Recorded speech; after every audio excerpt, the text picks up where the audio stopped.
कांग्रेस सांसद सोनिया गांधी और तांका पुआ तथा सांसद राहुल गांधी आज राष्ट्रपति द्रौपदी मुर्मू उद्देश्य देइथिबा मंतव्य को मुख्यमंत्री मोहन चरण माझी तीव्र निंदा करछंती। यह सेमानंकर संभ्रांतवादी आचरणर प्रतिफलन बोली श्री माझी कहिसंती।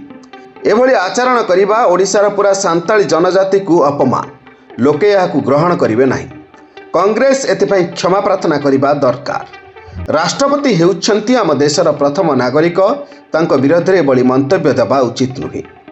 दलित आदिवासी ओबीसी वर्गर राष्ट्रपति होइथिबारु कांग्रेस वर्गर बासवती होई एभली बयान देछि।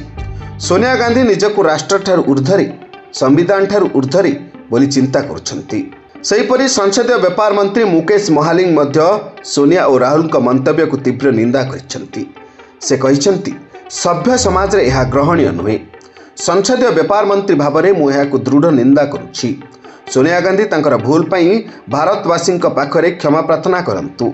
राष्ट्रपति हेउछंती आम देशर प्रथम नागरिक, तांको विरोध में एभली मंतव्य देवा उचित नुहे।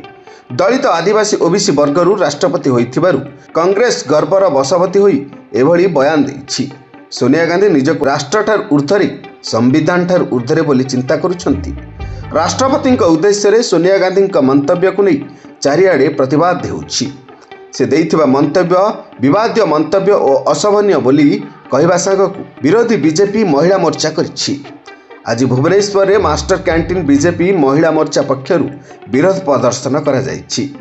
बीजेपी महिला मोर्चार कार्यकर्ता माने मिलित होई सोनिया गांधी विरोध में स्लोगान देवा सह कुशपुतला दाह करिसेंती। आगकू सोनिया गांधी क्षमा मागिबाकू चेतावनी देइछि महिला मोर्चा।